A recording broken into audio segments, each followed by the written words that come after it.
quantitative results, but qualitative results. So I'm sure that today we definitely will have this further steps. But at the beginning, I would like to share with you some our experience and actually, of course, present ourselves. And to share experience with you of our examples of resilience during the war. So first of all, let me introduce myself and our associations. I'm Olga Trofimova, and I'm actively involved in management consulting movement already for 20 years. And 20 years ago, actually, I defended my PhD. It was also, the topic was about management consultancy and including industrial economics. And from those times, I'm actively involved in international projects together with BeraterTag, KPMG, GFA, and other companies. And we were supporting Ukrainian business, Ukrainian companies to grow and to be developed. From 2011, it's actually already third association of management consultancy, but right now this is the only one. The new association was established, and already in 2012 it was member of International Institute of Management Consultants, and we have already first certified management consultants, and I was among them, and I'm also an assessor of for certified management consultants. From this year, and thank you so much, we are a member of FIACO, and we are going further. So who are we right now? We are more than 100 consultants and consulting companies. Because in our case, consultant, we do not have just freelancers. So most of them are head of consulting companies. And from the beginning of the war, I also made a call for management consultants, kind of call for mobilization. And we have application from 114 consultants or people who would like to work as a consultant. As for the market size and actually short overview before the war period, I should say the truth that already 10 years nobody made any research of management consultancy in Ukraine. This is our reality, and the last one was 10 years ago, organized by EBRD. But we have such an understanding that it's approximately 10 million euro only. The turnover per professional is not so high, although there are consultants who, of course, has more. About in quantitative, yes, there are about 400 management consultants in Ukraine. As for big companies and big players, they are not really active in management consultancy, and it always was like waves, you know. So I do remember in 15 years ago when we had really big project with KPMG, and they had developed a really big department for management consultancy in Ukraine, and then for some reasons they just closed it at all. So they had only audit team.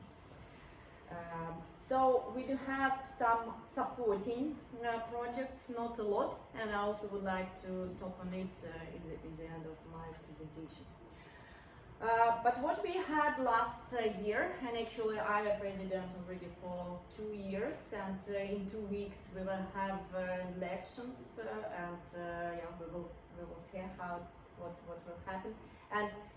But last year, before the war, we have restarted business consultancy school, and for this school we had 35 management consultants, exactly from the region of Mariupol, Melitopol, Zaporizhia, because it was a project, by the way, paid by German fund GIZ, Deutsche Gesellschaft für internationale Zusammenarbeit.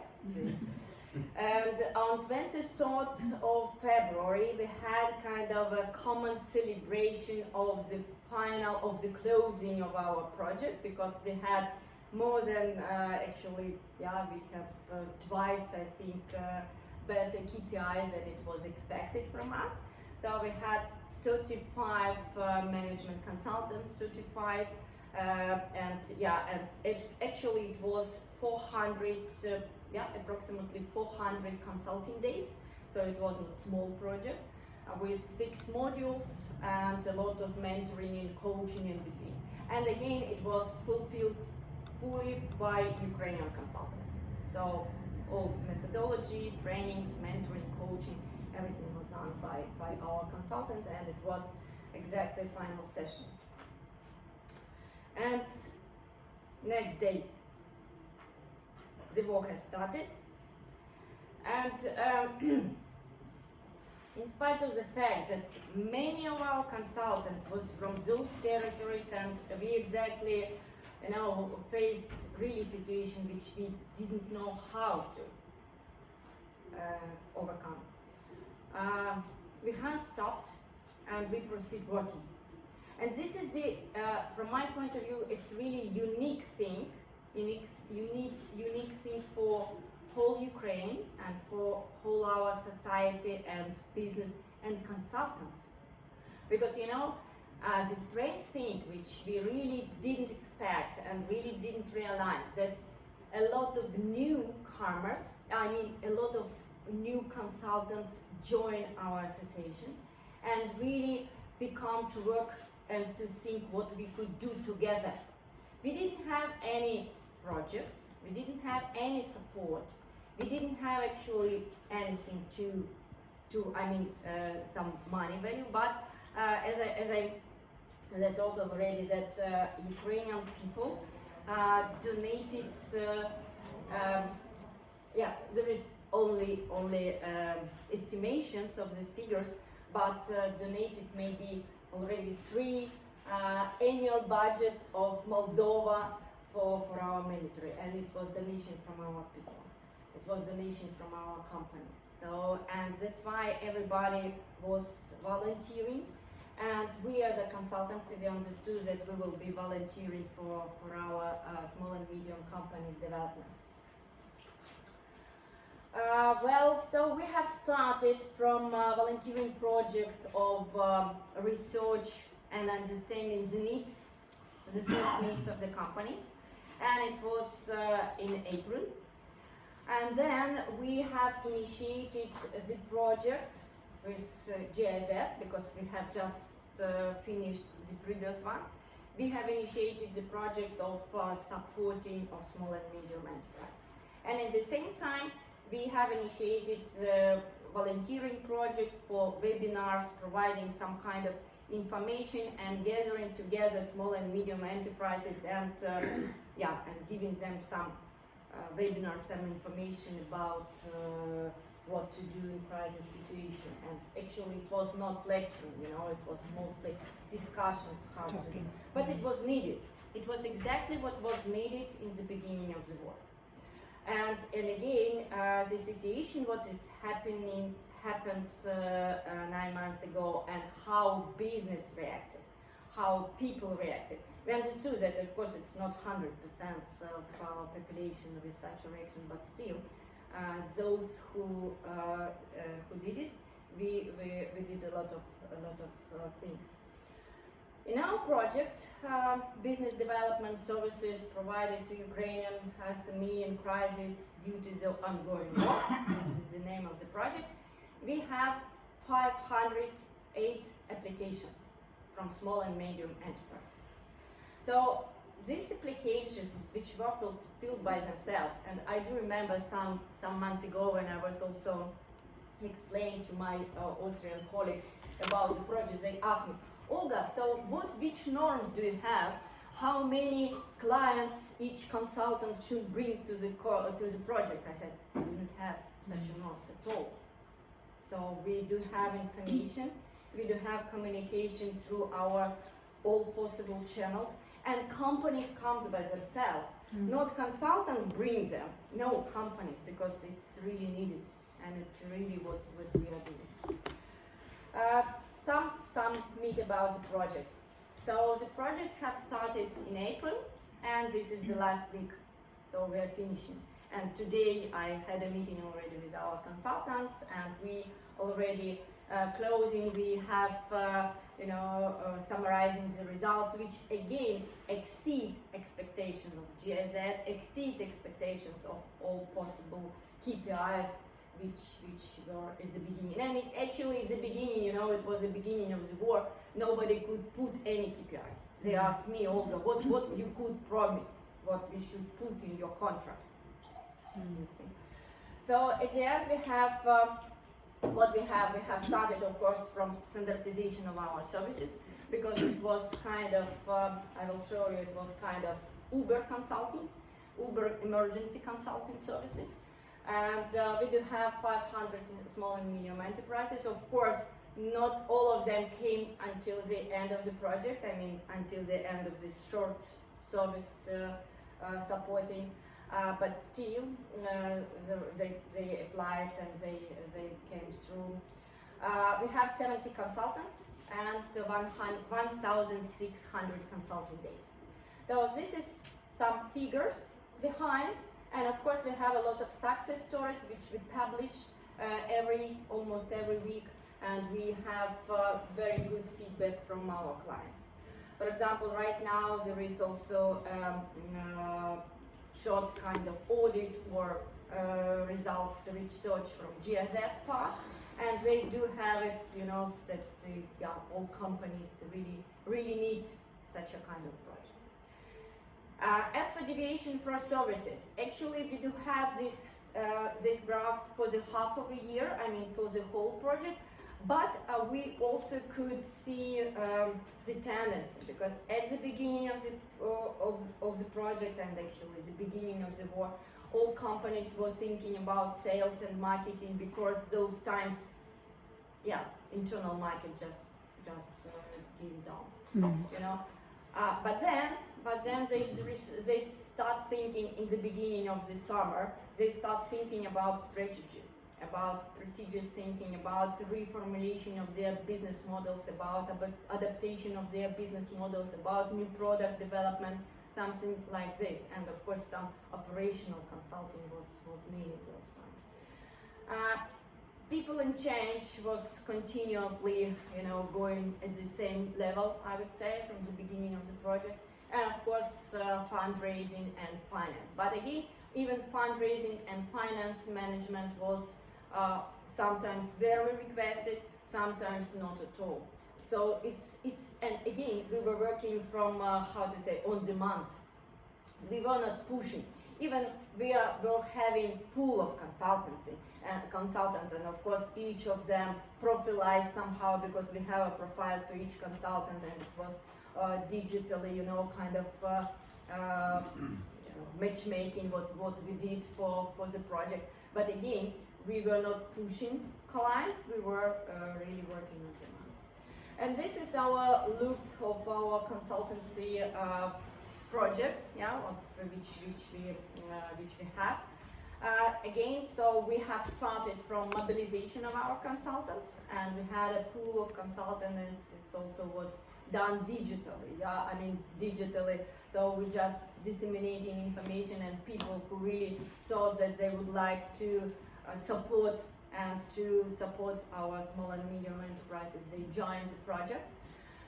Then we standardize the services. And can you imagine, all these consultants, which were always competitors, which were always, selfish and sometimes even snobbish, they work together to standardize services, to share experience, to somehow to dispute with each other how it should be, what we could do during, for example, 10 meetings, because we also should have some limits for consultancy services which we provided.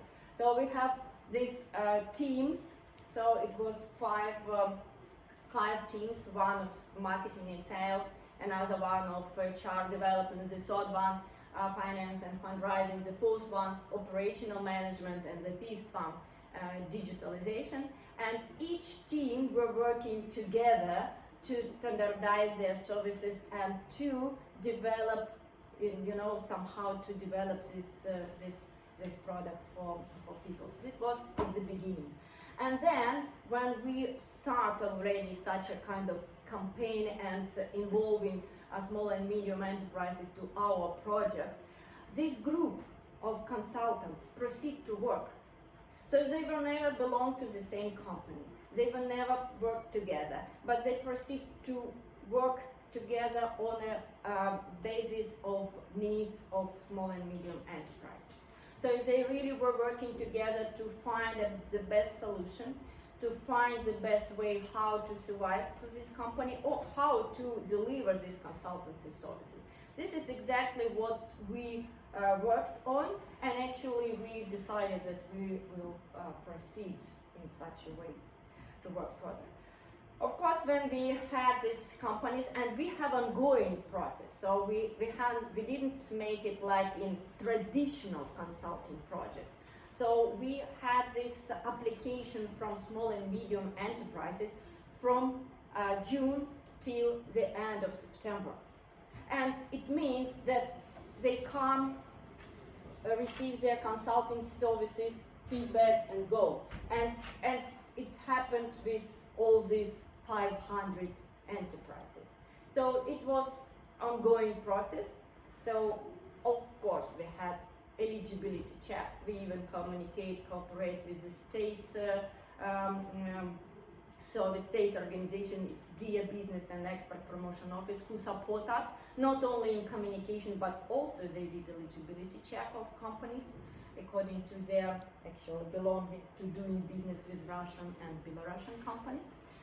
As you see, then we had a diagnostic which we provided by 5 coordinators.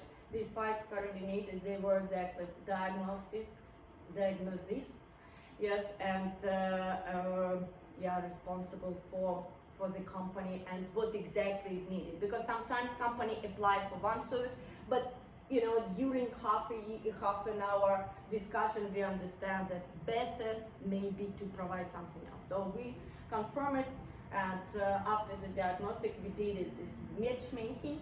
We used, I saw in a hall a lot of project management software tools, which wouldn't work in our case.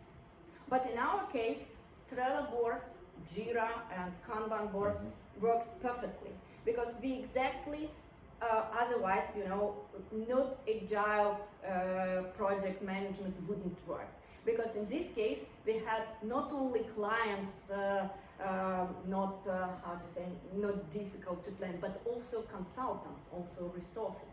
Because consultants are also were migrating or, hiding underground because of bombing, because we had consultants from Zaporizhia, or trying to, in the beginning of project, trying to move from Mariupol and Melitopol, and some of them just moved from Melitopol only months ago. So this is the reality in which we work. And there are too many, unpredictable and unplanned things so that we should work, of course, in such an environment.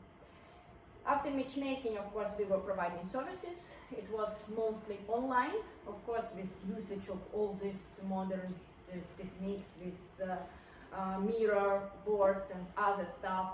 Again, it was standardized at the beginning, so it means that each provided services should have at the end kind of report, structured, so everything was developed at the beginning. And of course, quality assurance monitoring. After 3rd meeting, 6th meeting, and at the end of this short project. So this is the look which we worked in this project, and as you see again, the main issues which we have inside. This is sharing, open sharing of our experience, knowledges, because when we meet, and we had a meeting, and we have these meetings on a weekly basis. So each week, each direction meet, and discuss some questions which arise with these companies, So it's openness, sharing experience between each other, because we do have consultants with 30 years of experience. One of the best, I really admire to work in my team to have such a consultant. and we have consultants who is only 2 years experience. So this is what we are faced with, and again, we support each other, we share not only knowledges, but we share also clients. Because we move clients sometimes from one consultant to another because demand of the client changed. Mm-hmm. This is the reality what we have. Again, cooperation, support and trust, this is exactly what we have. And I also would like to give you some short stories about success stories and with our clients which we support. This company is from Bucha, which they relocated to Lviv, work right now. We support them with export, we support them with participation in some fundraising, and again, it's for free, so they do not pay anything. And right now they also deliver their products to army. Another company, Kasane, they have a big, not big, they have a plant in Kiev. Right now they relocate near to Kiev, and between bombs they were producing products, delivering to USA, to Singapore and other countries, and it's very important to work. Because for them, and it was really their quote, that for them to work it's kind of to be free. Mm. So this is kind of work therapy, and it's needed. Mm-hmm. So they work not only for money, they work to be free. So this is very important, and these messages which I also would like to share with you. This company, it's difficult to say because at the beginning of the war he stopped. Many companies stopped, but the question is for how long? Yes, he also stopped and become to be volunteering, and then he come back and proceed his work. And now we are supporting him to get, and he got already some investments, some grants, because he do innovative technology for this transplantation and for prosthesis. This is what we have, and this company which never stopped. And again, they put their some profits into supporting the farmers, into supporting other companies. So this is unique things which are happening right now in Ukraine, which you wouldn't expect, and which we support as a consultants. So we do not just observe, we do not just wait until it ends. We definitely do something. The company who moved first, the war has started in 2014. So first they moved from Mariupol to Zaporizhia and then to Kiev, and this is innovative green company which also produce innovative things, and they also would like to proceed their work because it's really important to go further. So in reality, I would say we built ecosystem, and this is exactly what I also would like to talk about, how to support this ecosystem and not to destroy with all donor projects and all this coming support to Ukraine. Because this ecosystem becoming to grow just at the beginning of the war, and we really see a lot of things of decentralization of our power, de-oligarchization of our country, which could lead definitely for positive results. And also another part which I also would like to touch before we discuss some possible ways of going further is that I have also some other hats. One of them is that I'm a cluster manager of Ukrainian Automotive and Mobility Cluster, and we have also opened the gates for all companies from automotive sector to our cluster, because at the beginning it was somehow closed. And again, it's also part of ecosystem, you know, and right now we should build and support all of them. And one of them, it's also quite interesting and unique experience, that at the beginning of the war, on 24th of March actually, Ukrainian Cluster Alliance was established. I'm also one of the founders of this Ukrainian Cluster Alliance. And in the beginning of the war, it was only 16 clusters who joined us. And right now we are 48 different clusters from different industries. And right now, you know, supporting our economy with clusterization, which also would lead to decentralization of power, the oligarchization of our business and our economy, definitely could support our future. So in our management consultancy, we really close connected, as you see, with our industries, with our businesses. So it's not just, you know, kind of aliens which come as management consultants with great experience and so on and so forth. We really integrated in it, and we really support them to be created, to be integrated in a cluster alliance, to be internationalized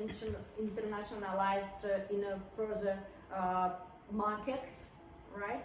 And as you see, we have established only in March. We are already member of European Cluster Alliance, of Global TCI Network, of EIT Manufacturing. So this is exactly what we already have. Yes, so we have built already network, and we are proceeding networking and partnering with the world. This is actually a funny picture from European Cluster Conference and after my speech about Ukrainian Cluster Alliance.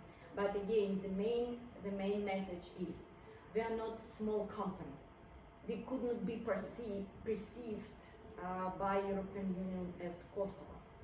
I like Kosovo, I worked in Kosovo, but still, we are 30 million, we were 40 million people. Right now, a lot of come but hold permanently, and 30 million people should work.